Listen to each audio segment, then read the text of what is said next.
Yes. And we're recording session number 5 of an introduction to worldviews and apologetics. I'm Dr. John McMath, and I'm joined here today by my friends in Italy and in the Philippines. And we're studying the 7 varieties of ways that are logically possible for people to view the world. A worldview is a way of looking at everything and trying to make sense of it. It was something that we discussed earlier. Is there are only 7 ways to do this.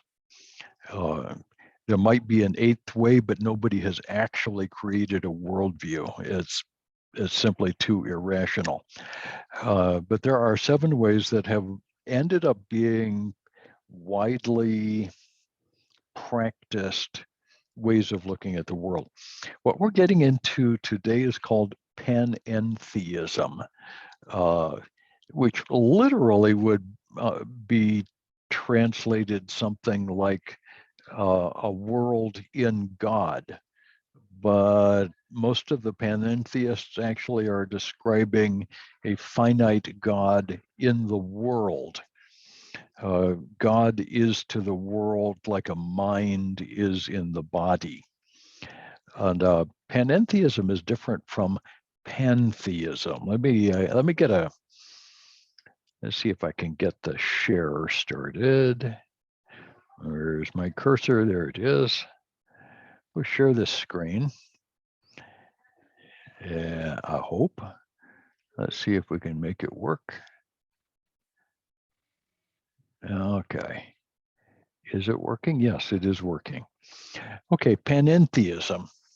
Sounds like pantheism. That's what we looked at last week. Pantheism starts in the East in the Sanskrit and Hindu world and on into Buddhism. Got popular in the West with Zen. And pantheism identifies God with the world. There is only one thing in the entire universe. There's only the one, and the one is God. And everything that you see is a part of God. Enlightenment means putting your ignorance behind and learning to understand that everything is God, and good things are God, bad things are God, ugly things are God, beautiful things are God, and everything is God. And so it doesn't make any difference. Pantheism is essentially irrational. When you come all the way to the bottom of the list of qualifications here, pantheism doesn't make good sense, but it does produce a really distinctive cultural system. The societies that are pantheistic tend to be steeped in poverty. They're often steeped in ignorance. Sometimes they can pull small parts out. There's often an elite who rise to prominence with a good education and lots of money. But you'll find that pantheism does not encourage hard work or a good education or becoming productive or being helpful even, because whatever happens is what happens and it doesn't matter.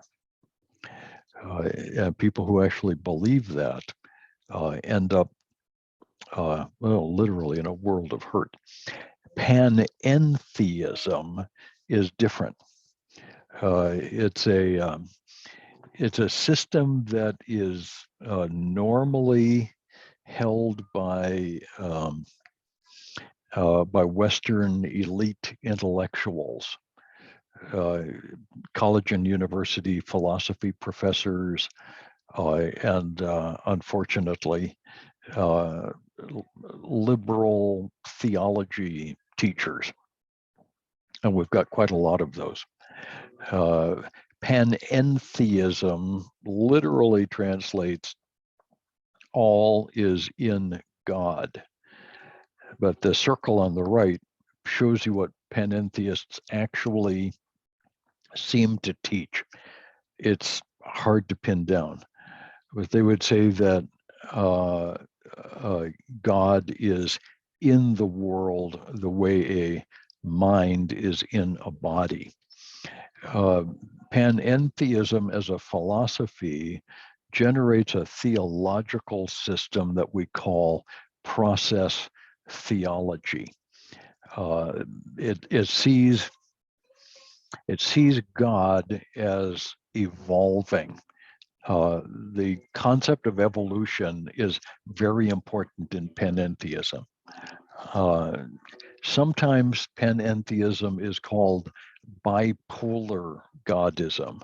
Bipolar means two poles, an actual pole and a potential pole. The actual is where God is right now. And when you look at the world is in a particular situation, and God, the mind in the world, is in a particular situation. That's the actual pole of God.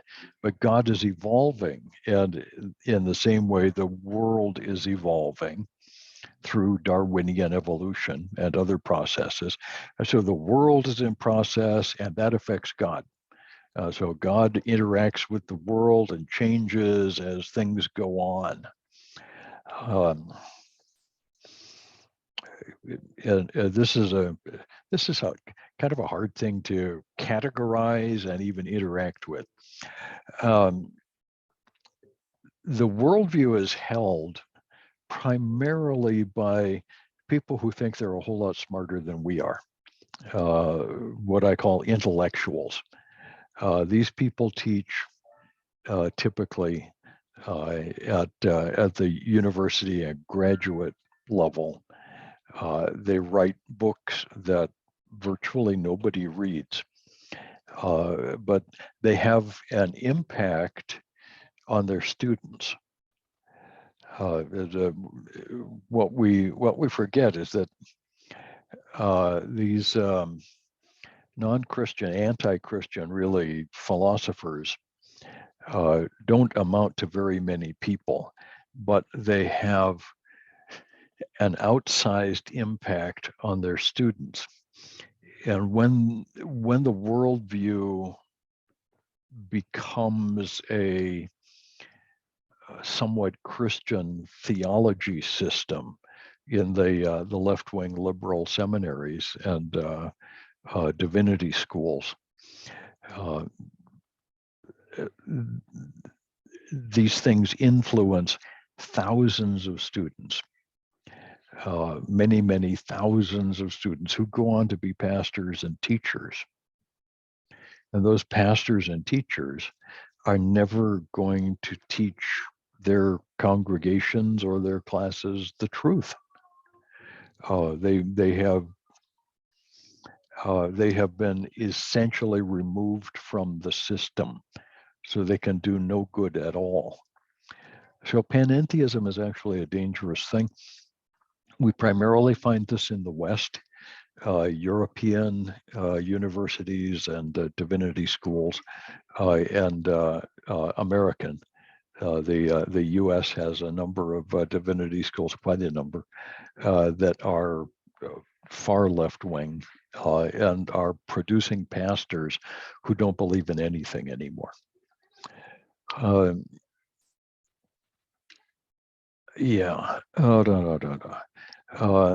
This is a system that is held by people who believe they found an option that isn't traditional theism and it's not irrational like pantheism. They think it makes better sense. In fact, it's just one more way of doing relativity. So let's look at this. We'll see if we can make some sense of it. versions of panentheism or process theology have been going on for thousands of years. Plato, actually, his followers, the most prominent being a character named Plotinus, some 200 years after the time of Christ, was a very, very popular teacher, taught a kind of an emanational view of God. These are the emanations of God. There is the one, and then like an infinite number of bowls in an infinite fountain, the wonderfulness of the one overflows into the next fountain bowl below, which is the spirit. And then multiple layers down from there comes the soul that lives in the man. And at the very bottom of the pyramid, the farthest emanation away from God, is the physical universe, the material world. And according to Plato, the one is perfectly good. And as you move down in the process of creation, more and more evil creeps into the system, until at the very bottom of the system, the world is almost entirely evil, just rotten to the core, with just the tiniest little bit of God left over in it. And so the way of salvation, the way of creation is downward. The way of salvation is upward. As people try to move into enlightenment, they move away from the physical universe, become more spiritual until they're finally united with the one. This ends up through a whole lot of church history. This ends up being a kind of dualism between the good spiritual and the evil material that forms the foundation for a whole lot of medieval thinking about God. People who moved into monasteries during the Middle Ages were essentially seeing God as a kind of a process. And God is the good, and the material is always evil, and that's utterly different from the biblical concept, but very popular, and still hangs around. By the time of the Enlightenment, we're not going to get to Whitehead for a minute yet, a number of philosophers taught a kind of a progressive unfolding of God in the world process. G.W.F. Hegel died in 1831, was an English philosopher who did a lot of damage. He lays a lot of the foundations for existentialism. And he taught a progressive unfolding of God. Herbert Spencer died around 1900, taught that the universe is an unfolding and developing process. Henri Bergson, who's a Dutch philosopher, taught the creative evolution of a life force, elan vital. That my French is not quite as good as my Italian, which is not nearly as good as my Latin. Elan vital, a vital force or life force that drives evolution forward in leaps. You'll probably notice all of these guys, Enlightenment characters, are producing a form of process theology that shares elements with Darwin's belief in evolution. The evolutionary concept didn't begin with Darwin. It actually goes all the way back into Greek philosophy. And the idea that the whole universe is a process that's being driven by this changing God is common to a lot of non-Christian philosophical systems, and evolution is just one of the more popular of those. We see it everywhere. But to equate evolutionary thinking with process theology, I think is helpful. In the modern era, there are three big names in panentheism. Alfred North Whitehead, who's an Englishman, died just before World War II. Charles Hartshorne, an American philosopher, died fairly recently, year 2000, at the age of 103. He actually continued lecturing at wherever he was. He was at Harvard for a long time. And I don't know if that's where he finished up, but he continued lecturing until he was like 95 or 96 years old. Quite a productive fella. Wrote several hundred books. Hartshorne is considered the father of process theology or panentheism in the theological sense. Shubert Ogden died the most recently of all, 2019. And he is primarily seen as the theologian for this philosophical process. So Whitehead and Hartshorne are mostly actually almost entirely philosophers. And they taught philosophy at the university level. Shubert Ogden taught at University of Chicago Divinity School and went on from there to Harvard Divinity School and ultimately to the Southern Methodist University Divinity School, the Perkins School of Theology in Dallas. That's a place I visited many, many years ago to use the library. And in the library, I found there was nothing, absolutely nothing conservative. Everything in the library was far left, radical, liberal, critical thinking.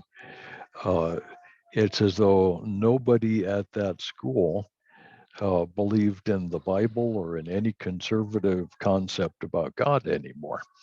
Anyway, so Whitehead, Hartshorne, and Ogden are the characters we're going to look at. Let's start with Whitehead. Looks like a nice guy. He's a philosopher and a mathematician. He's the modern source of this. Now, when we say the source, he taught in England, and his students went all over the English-speaking world, and quite a lot went on to the continent.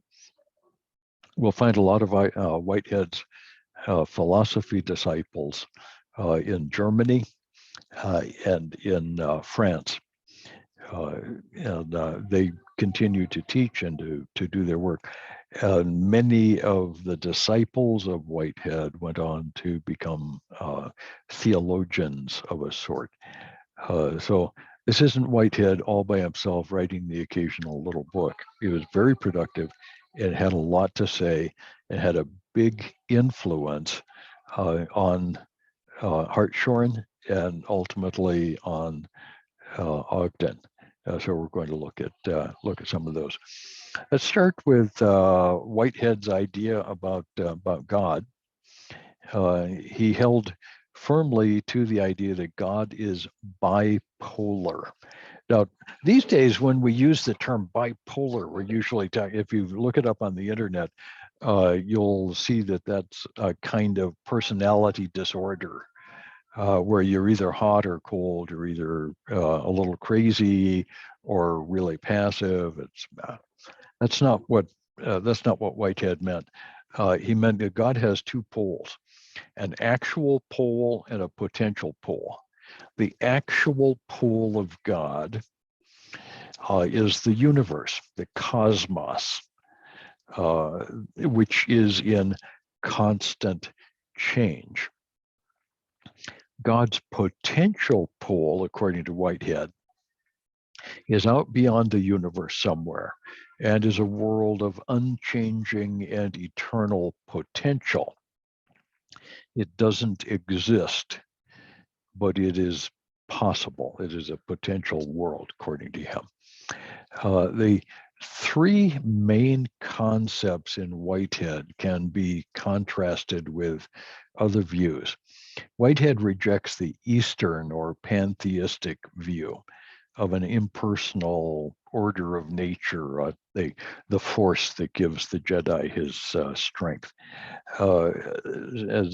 For Whitehead, God has to be personal. He has to have some kind of an interactive ability, not just a force field. Secondly, Whitehead rejects the biblical concept of a definite personal individual being whose existence is necessary and who orders the created universe according to his purposes. That's the biblical view. And Whitehead rejected that out of hand. He thought that was pure mythology. Whitehead also rejects the pantheistic concept of monism, which is the idea that all that exists is one.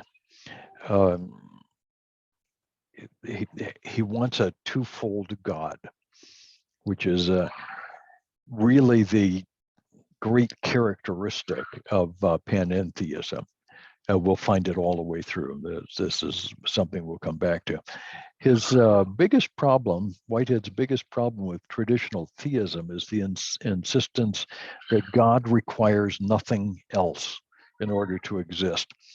According to the Bible, in the beginning, God was already there. He didn't need the world. He had existed for eternity without the world, and he'll do just fine after the world is gone without the world. That's a biblical concept. Whitehead didn't like that. Whitehead insists that God needs the world in the same way that the world needs God. They are two phases of the same reality or something. I'm not quite sure I understand what he's getting at. But Whitehead insists that some notion of God is necessary. Now, he actually uses the term necessary, which is a philosophical term. A being which is necessary cannot not exist. In other words, it's impossible for a necessary being not to exist. And that, of course, is the ontological argument for God. If we conceive of God, we're conceiving of the greatest of all possible beings. And it's impossible to conceive of the greatest of all possible beings who does not include among his attributes existence. All right. And Whitehead is correct. God is necessary. We're going to find that the panentheists recognize the necessity of God because God has to exist in order to explain the existence of something rather than nothing at all. There is something, and it is very difficult to deny that something exists. Therefore, there's a cause. There's some reason for that. This is philosophy. It goes all the way back. Western philosophy insists that the one, the good, the first cause is a necessary being. And Whitehead recognizes that, and good for him. It's one of the few things he gets right. According to Whitehead, God and the world are not really different. God is the order and value in the actual world, and the world is God's consequent nature, whatever that means. but the world is in process. That is, it's changing constantly. People are all upset that the climate might be changing. Sorry to, break anybody's bubble, but the climate always changes. There has never been a time in the history of the world when the climate wasn't changing. Everything in the world changes. That's the way it is. The world is, in fact, in process. And Whitehead recognizes that. And from a scientific point of view, he's absolutely correct. There's all this change. For this reason, he says, God is also constantly changing. So a couple of quotes from Whitehead. All things flow. Okay, rivers flow downhill, air flows across the earth, everything flows, everything is moving. And no one crosses the same river twice. By the time you come back to cross the river again, the water has flowed downhill and you're crossing a different river entirely the next time you get there. Okay, that's true as far as it goes. Okay, as far as creation goes, the universe is eternal, according to Whitehead. This is sometimes called the eternality of matter viewpoint. It's one of the ways that evolutionists get out from under the problem of how the universe came into being. If it didn't come into being, if it has always existed, then they eliminate that problem. So Whitehead has chosen to go this way. But he would say that God does not create eternal objects. Okay, so the creation is not something that God does to create something out of nothing. Everything was already there. God does not create eternal objects. His nature requires them in the same degree that they require him, that the objects require him. So God is not before all creation, as in the biblical view, but with all creation. So as creation exists forever, God exists forever. And the two are mutually creating all the time. So instead of creation, Whitehead says, we should think of creativity. So God likes to do new stuff like a precocious 3-year-old. And his love of novelty causes new things to happen. Okay, that's kind of cute. In brief, there's a self-caused movement in God from his potential pole to his actual pole. God is a self-caused being who is constantly becoming something. So the process of creation is an eternal, ongoing process of God's self-realization. So as God grows and does new things and comes up with interesting new ideas, does new stuff, the universe kind of evolves with him.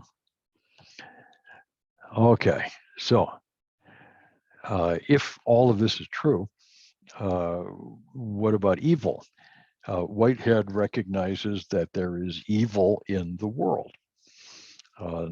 This is because God's self-realization is never perfect and it is never totally incomplete. It's always in process. He's working on it, but he'll never get done. At the same time, pure chaos is intrinsically impossible. So there's got to be at least some order, some goodness in the world, but it's never perfect.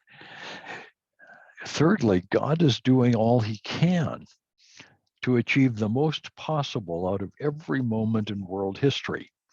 In other words, he's doing his best. He's like the little engine that could. You remember the little engine that all the big trains had left town, but now the circus and all the toys needed to take a trip, and the little engine that could volunteered to make the trip over the mountains.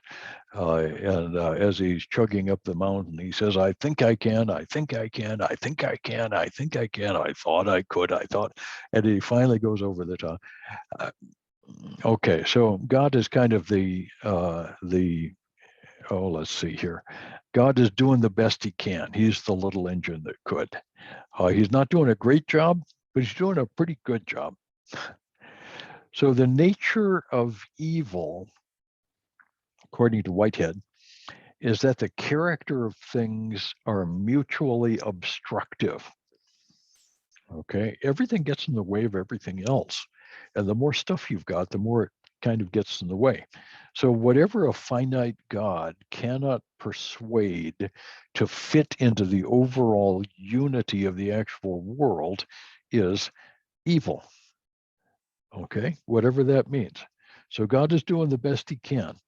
He's got this chaotic thing going on where he's trying to fit all of the balls into the proper slots, but he can't keep up with it because there's just too many things bumping into each other. And so there's always a certain amount of evil that just doesn't fit into the slots and gets loose on its own. And the nice thing is that can change from day to day. Stuff that doesn't fit today may work fine tomorrow, and therefore it stops being evil. So it's possible for modern courts to make up entirely new rights and privileges that nobody had ever heard about before, or to make laws against behavior that has always been a good thing, because evil changes from day to day. It can stop being evil, and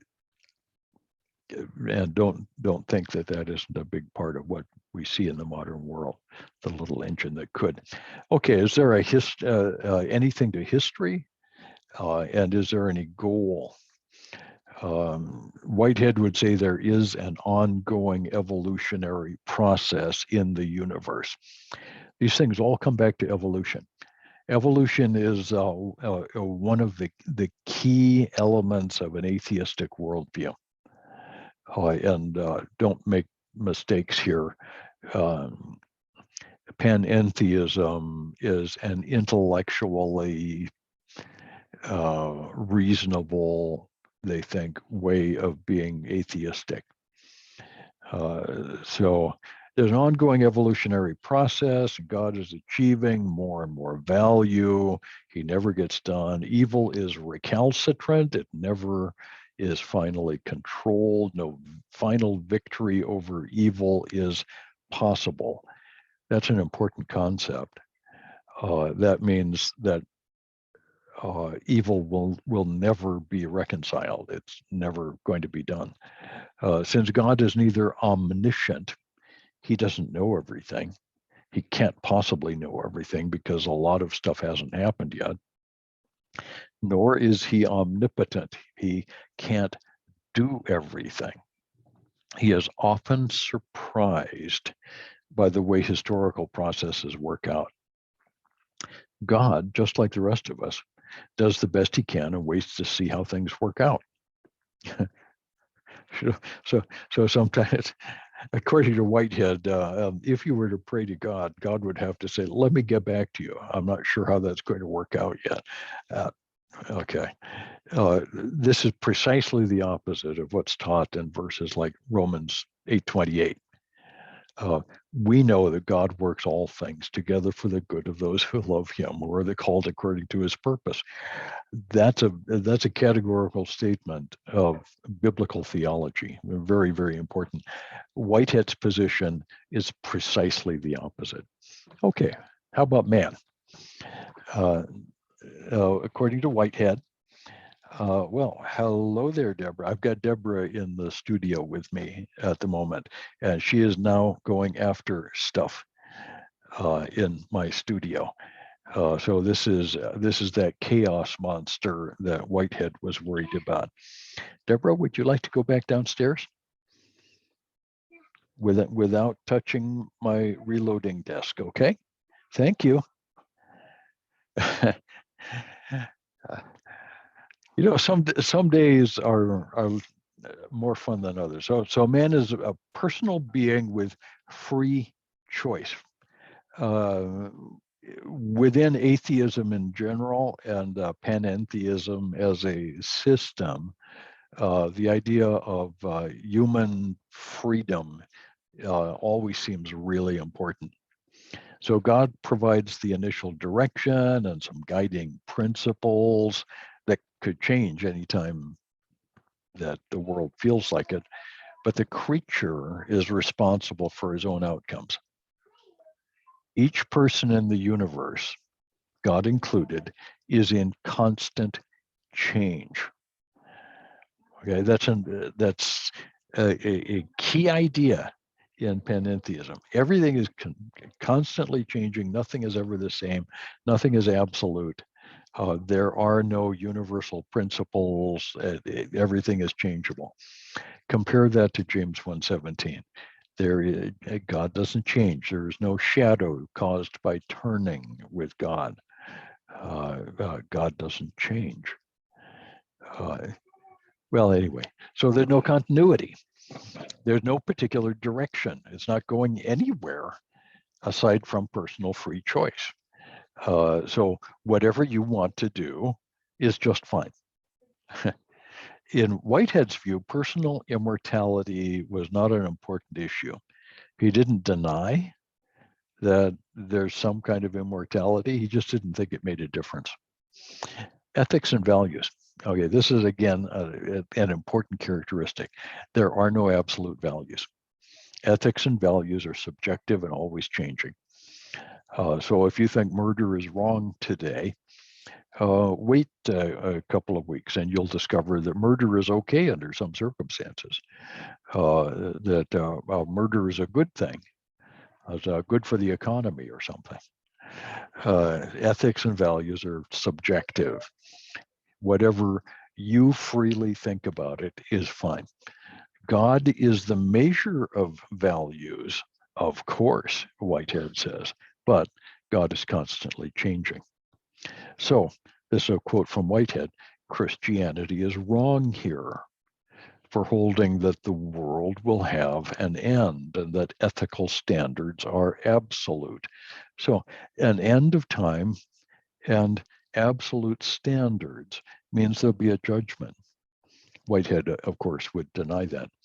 Instead, we should see the world as infinite, no beginning and no end, and our creative new values as a process of making everything better. We should look at the process of the world here and now as the main event. There is no heaven or hell. There is no eternity that makes any difference at all. Now, as we get farther into some of the other thinkers, we'll see more of what they think about the end times, but for the most part, they don't think very much. Charles Hartshorne, again, looks like somebody's grandpa. Okay, he's an American born in 1897, lived to a ripe old age and kept his mental faculties all the way to the end. Taught at Harvard and other places. He's notable for developing Whitehead's pantheism into a full-fledged theological system. So Hartshorne has written the high-end academic textbooks that are used in all of the left-wing theological schools. These are books which are used both in America and in Europe. And in some other parts of the world, there are schools in South America and in Africa now that are going this direction, which is sad. So he's a very, very influential character. Let's look through his stuff. Hartshorne denies the theistic model, which we've looked at. Augustine, Anselm, Aquinas. He denies that God is monopolar. He prefers to insist on a bipolar God. So he basically develops Whitehead's system. God is not merely infinite or merely finite.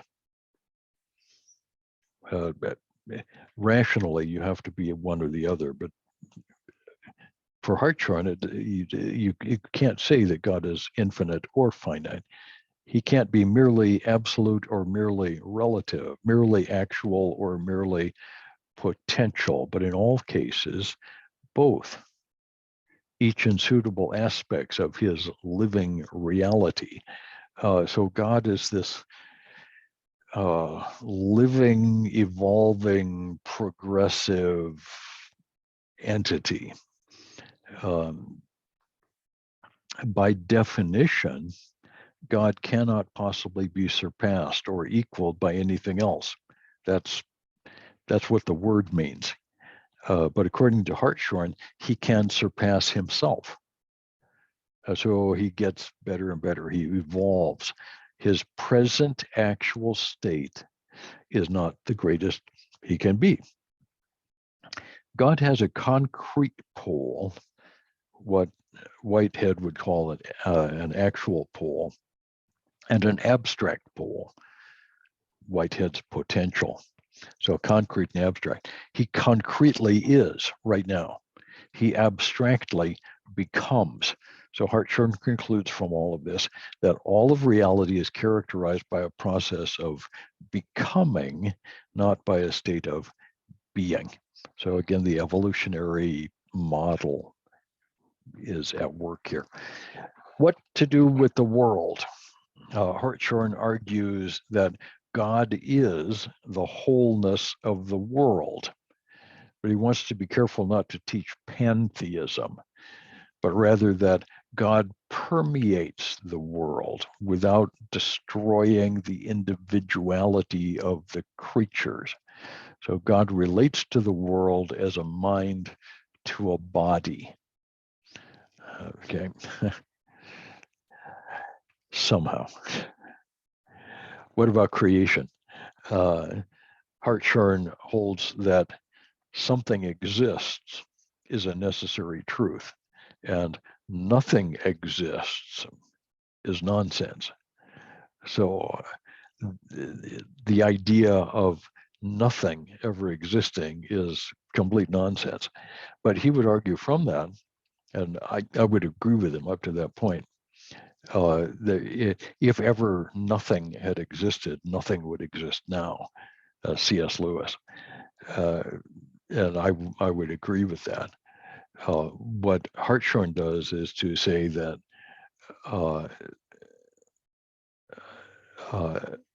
creation out of nothing is nonsense. Ex nihilo creation. God could only create out of pre-existing matter. So for Hartshorne, again, there has to be an eternal world. It's unthinkable for God to exist without a world for him to exist in and with. God is the process by which the material world moves from one stage to another. The world is as much involved in creation as God is. Okay, so for Hartshorne, creation doesn't suggest bringing into being something that hadn't existed before, but rather the building of stuff that is already there. God is putting together a kit or painting by numbers. Okay, what about man? This is a quote directly from Hartshorne, from one of his books. I don't own any of his books, so I had to look this up. Man as a person, and truly, you can't make this stuff up, is a complex society of actual occasions, which includes a complex bodily society of actual entities. Yeah, I've looked at that several times. I don't have a clue. I really don't have a clue what he's talking about. Man obviously has perception, memory, free will, which is very important to atheists. Man's soul is constantly evolving. His past experiences form the basis for his present in a never-ending process of becoming.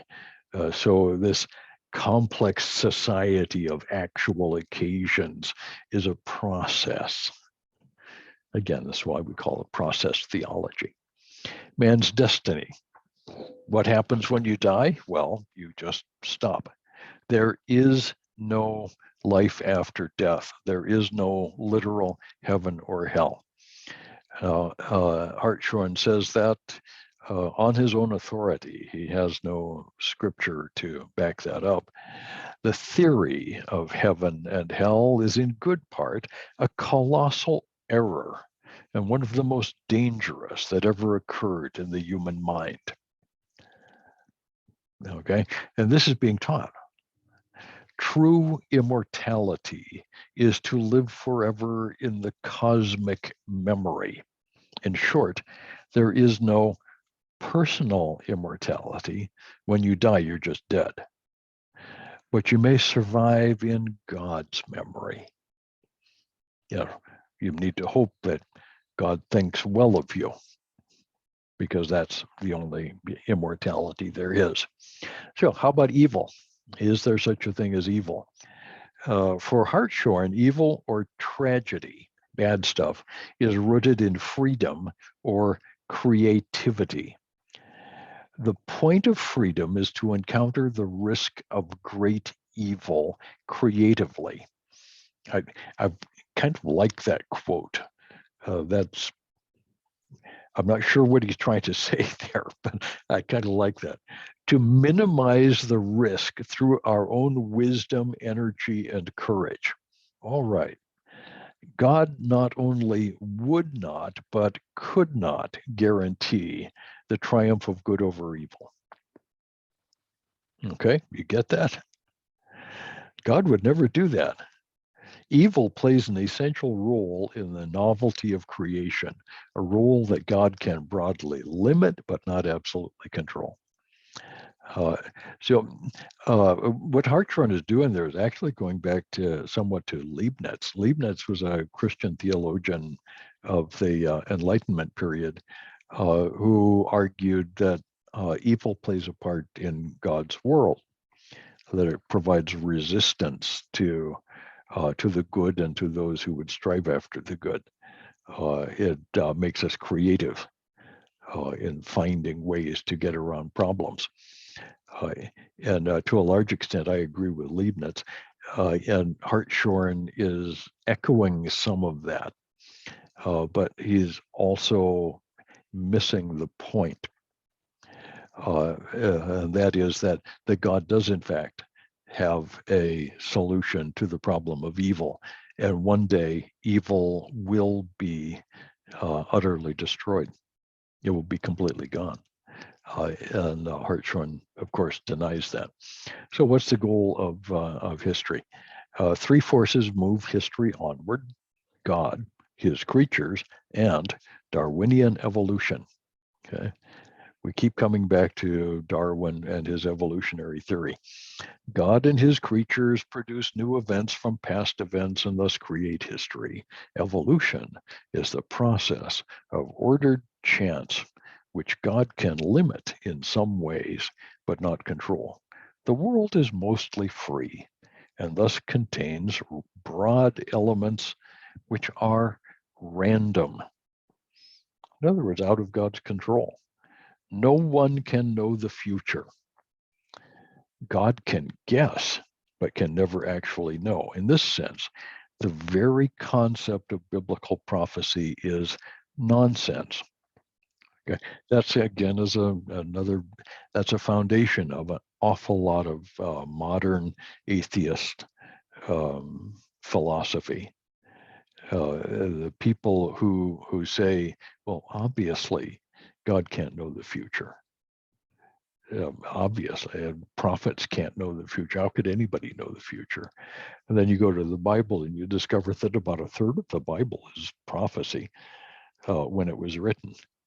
And those prophecies were fulfilled literally when they've been fulfilled already. And those that haven't been fulfilled will be fulfilled literally. That's part of biblical theology. And Hartshorne simply denies it because God can't even know. The Bible very specifically says that God knows the end from the beginning. None of this surprises God. But according to Hartshorne, God is surprised all the time. The end of history, the destruction of the world, the heavens and the earth, and the creation of a new heavens and the earth. The end of history is a pseudo concept, according to Hartshorne. It's an idea with no definite meaning, unless an absurd one. So the idea that there's a heaven and the hell, there's a judgment coming, there's an end of the world, that's nonsense. That's absurd. Absolutely stupid, according to Hartshorne. Thousands and thousands of his students. So what about ethics? At this point, we introduce the word aesthetics. Aesthetics is the study of beauty, the nature of that which is beautiful. So how can you tell beautiful music from ugly music, or a beautiful painting from an ugly painting, or a pleasant architecture from unpleasant architecture, or nice weather from foul weather? How can you tell? That's aesthetics. And philosophers have spent a certain amount of time trying to define that. Geometric ratios and all kinds of other stuff. By ethics, on the other hand, Hartshorne is talking about the generalization of instinctive concern. I took that right from one of his books. All it seems to mean is that as a people, we seem to generalize a concern for stuff, and that turns into an idea of right and wrong. By ethics, Hartshorne means a kind of duty to one's future self. Since I'm always changing, I'm always growing, I'm always doing something. I should love myself, I should love the world, I should love other people. Why is that? Because the world that I live in tomorrow will be influenced by how well I take care of myself, how well I take care of the world around me, how well I take care of other people. Okay, and to some extent, he's right. Aesthetics is important to Hartshorne because it provides the basis for ethics. So how can you tell the difference between good and evil? Well, because the ethical, the good, will produce the aesthetic optimization of experience for the community. So if I paint a beautiful picture, that everybody experiences that little bit of beauty. If I write an ugly piece of music, everybody experiences the evil of that ugly piece of music. If I burn down my house, that's ugly. Yeah, that was a bad thing to do. But if I build a beautiful house, that makes the whole community look better. So okay. That's about it. That's considered really advanced thinking in left-wing schools of thought. Shubert Ogden died in 2019, an American Protestant theologian. So Whitehead and Hartshorne were philosophers, but Ogden is mostly a theologian.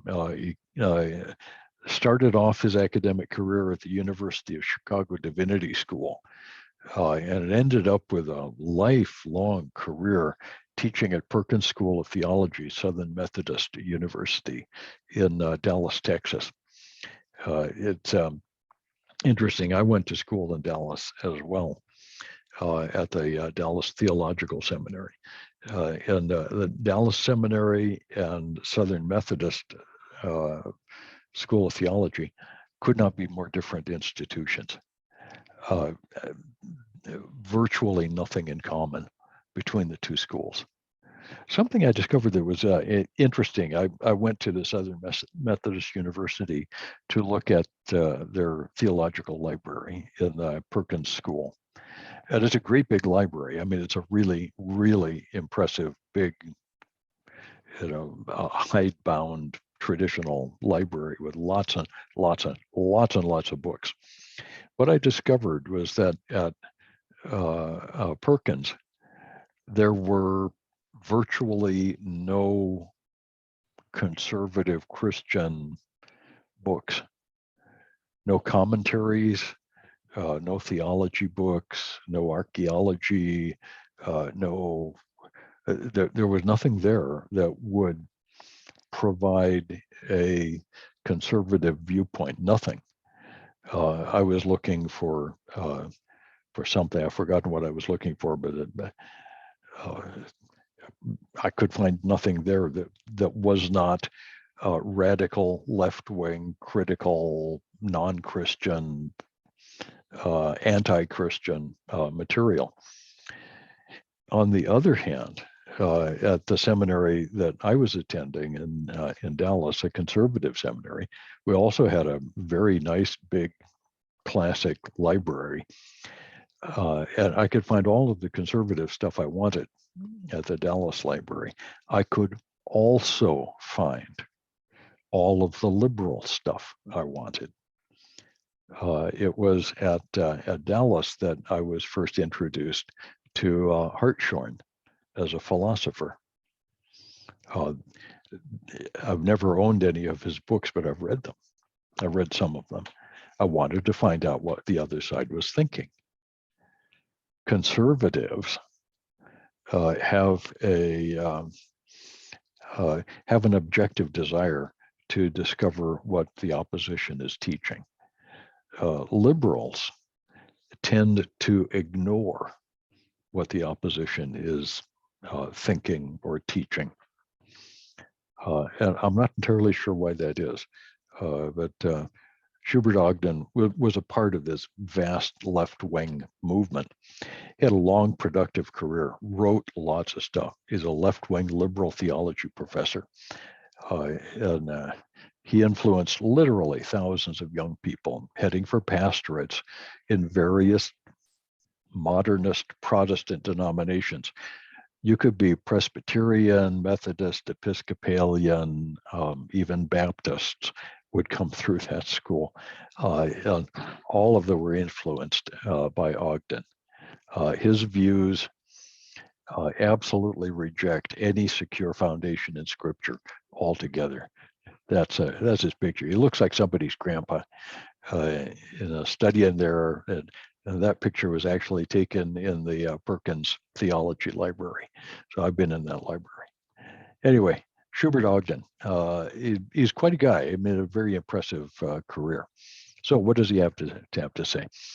Ogden starts out by rejecting the classic view of God as statically complete, perfect, utterly independent, which is the classic biblical view. For Ogden, God is intimately related to and influenced by his creation. He is growing and changing in an evolutionary process. He is the bipolar God of Hartshorne. The world and creation. God is more than the world, but he is also directly related to the world in a concrete pole.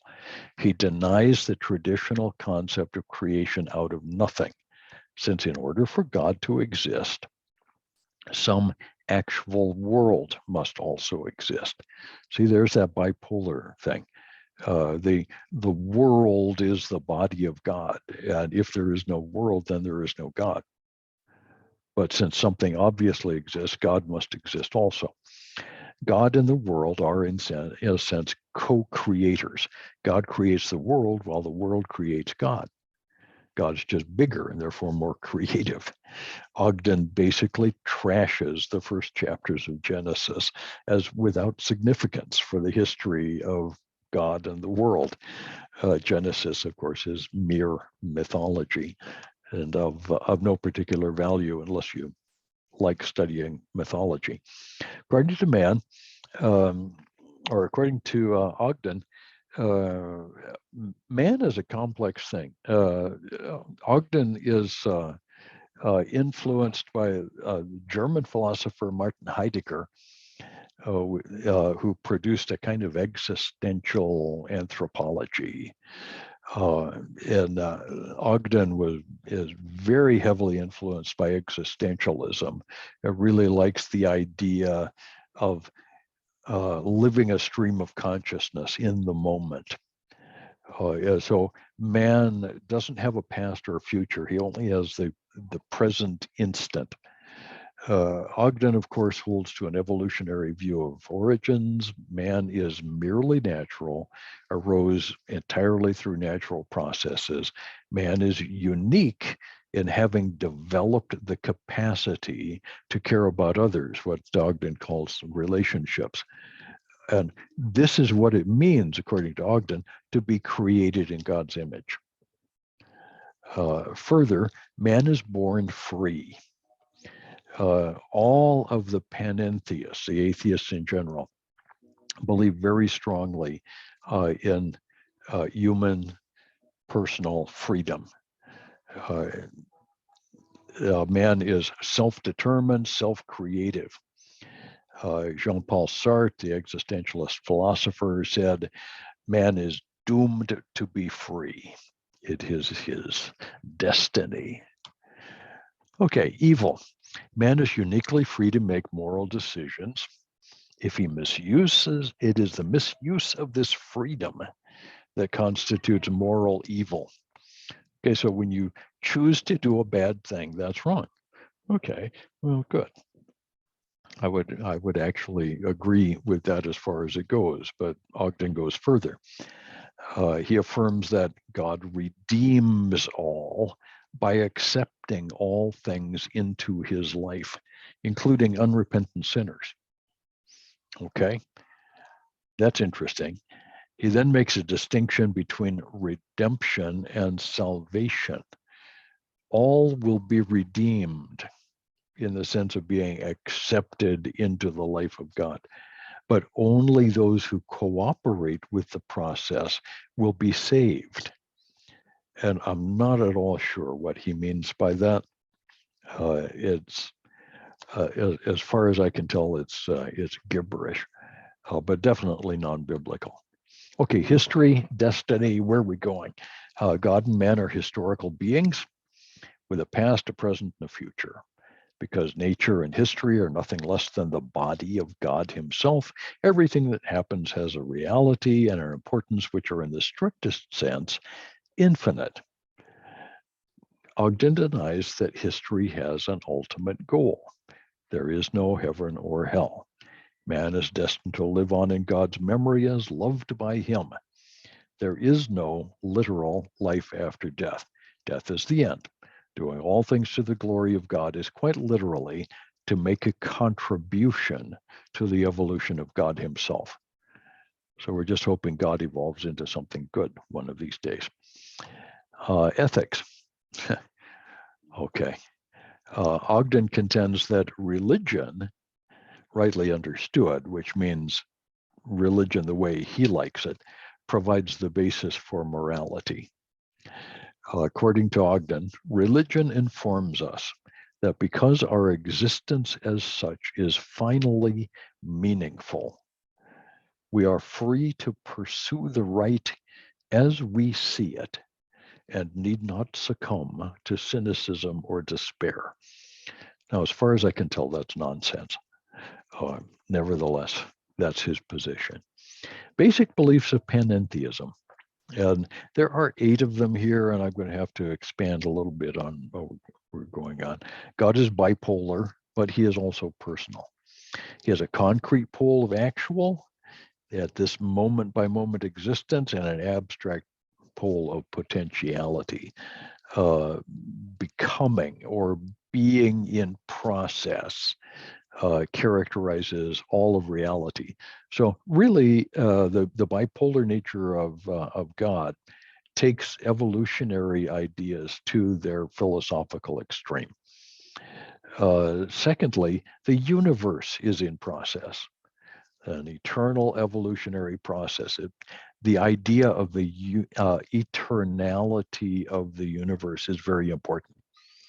If there is a beginning of the universe, then there must be a sovereign and infinite God who creates.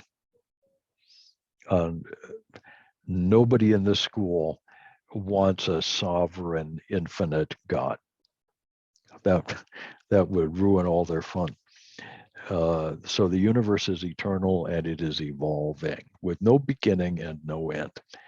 The universe is, thirdly, God's body. God can't exist without something concrete.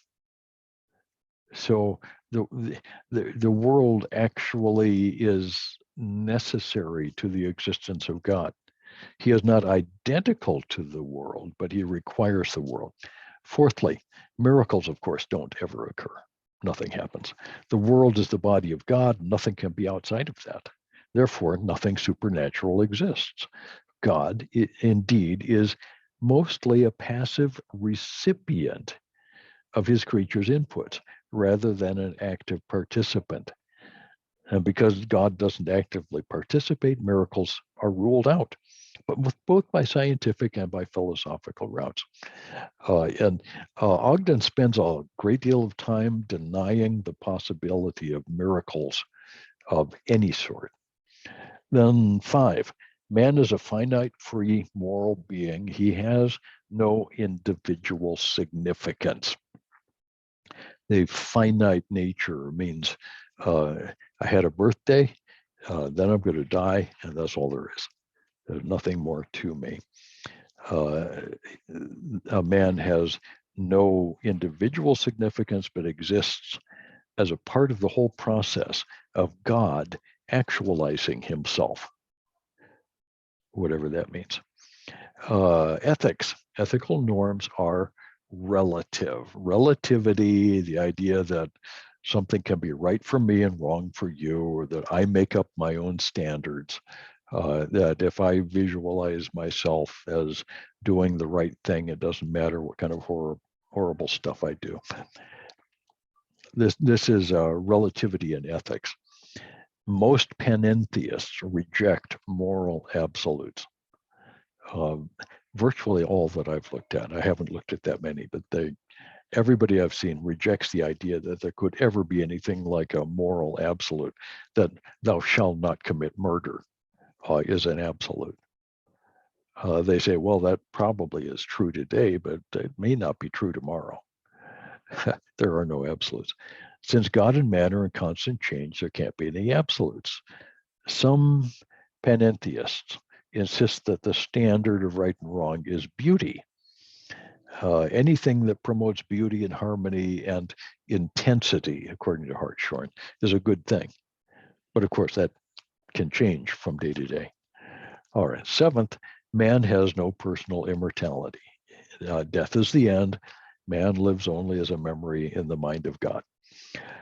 Then 6th, history is an endless process of divine achievement. It never ends. It's an ongoing evolutionary process. It simply adds to the perfections of God, and it is endless. There's no heaven, there's no hell, there's no eschatology, there's no end times. All of that is made up. All of that is mythology. None of it is of any value. So, what good is panentheism? Frankly, not much. But let's look at 4 things that we can say about panentheism that are helpful. First, panentheism is a comprehensive worldview. It tries to look at everything. So that's good. I'm glad that they can do that. any usable worldview has to view the whole world. There are some that don't, and we'll introduce one next week. Secondly, panentheism manages to suggest an intimate relationship between God and the world without claiming that God and the world are identical, as pantheism does. So that's good. The idea of the immanence of God is a biblical truth. God is related to the world. Now, they deny the significance of that, but at least they recognize that God and the world have a relationship. Thirdly, panentheism grants the philosophical point that God is necessary for the existence of anything else. That's actually a big deal, and that's the weak point. When we're talking to somebody who is a panentheist and we want to try to win the argument, something I don't recommend, but if you are trying to win the argument, this is the weak point. A God who is necessary has to be the creator, because everything else is unnecessary. This cup in my hand, there it is. There's my cup. Now it's disappeared. Look at it go as it's going across the screen. Now it disappeared. Now it's back again. That's funny. My cup is unnecessary. It doesn't have to exist. I'm unnecessary. I had a birthday. And one of these days I'm going to die. I'm unnecessary. So anything that is unnecessary is caused to exist by another. Okay. That's a weakness in panentheism, but they do actually grant the point. And that's a beginning point if we want to argue. Panentheism seriously considered the contributions of modern science. This is one thing that you can say about the panentheists all the way back to the very beginning. They've always taken scientific research seriously.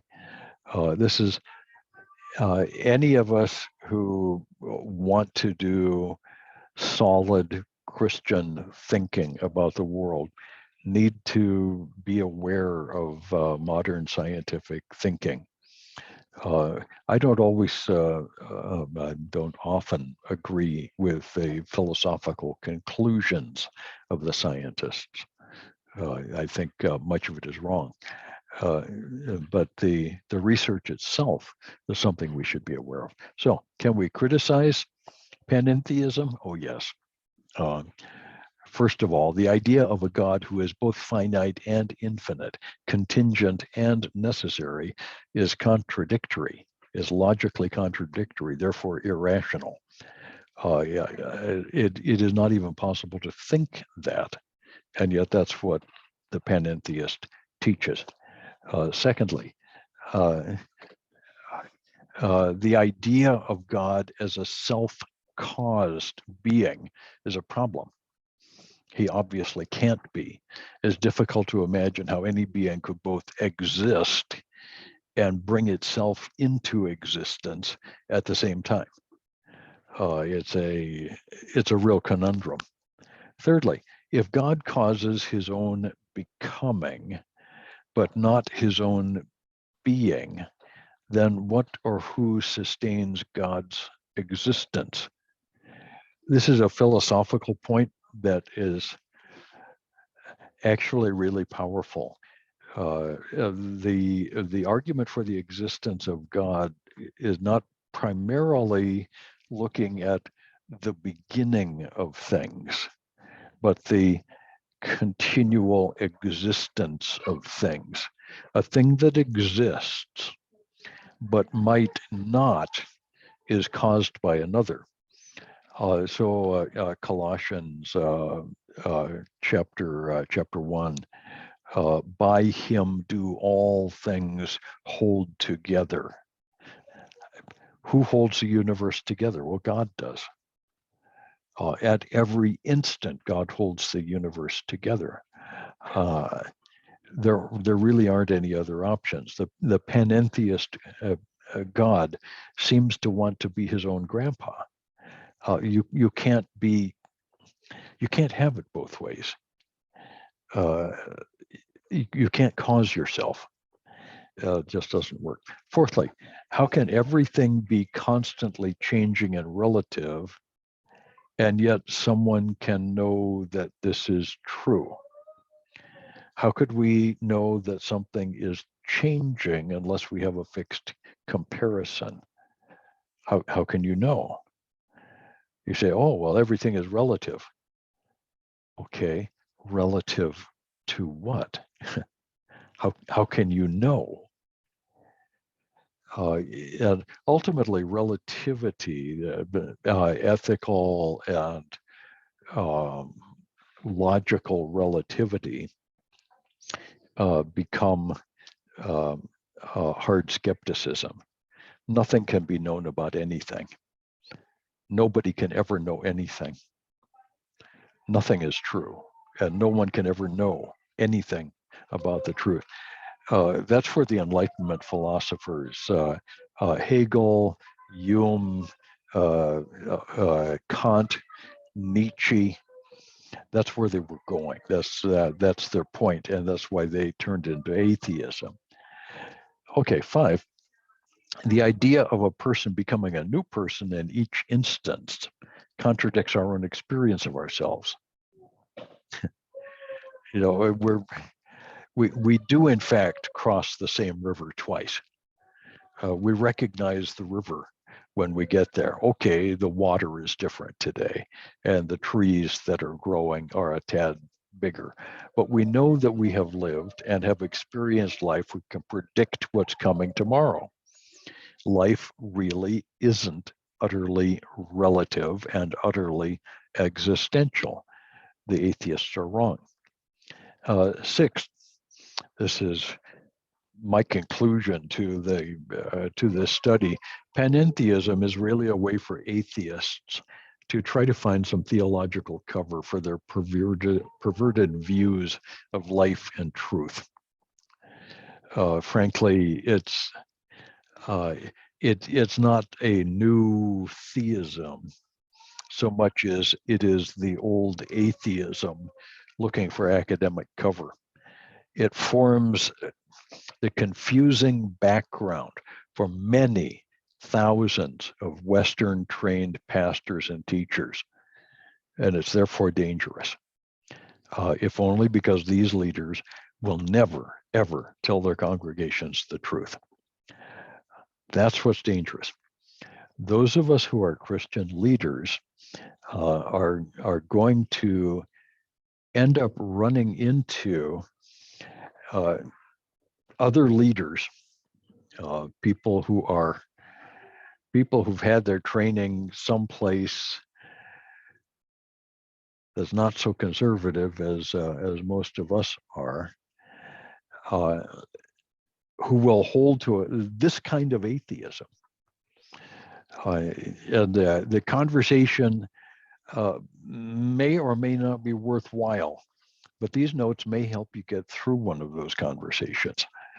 In Europe, in Italy, you're going to find priests and people who are influenced by them who have gone down this track.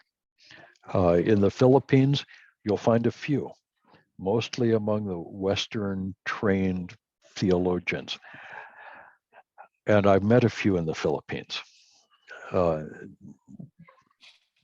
This is just a part of what we're up against.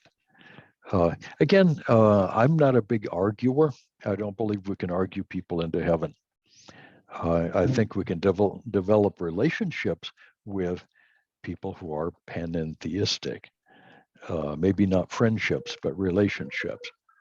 And along the way, if they ever ask questions, we have awfully good answers. Their position is, at the root of it, irrational. And it can't hold water. But it is what it is. Okay. I know that was a tough one. Poor Oscar.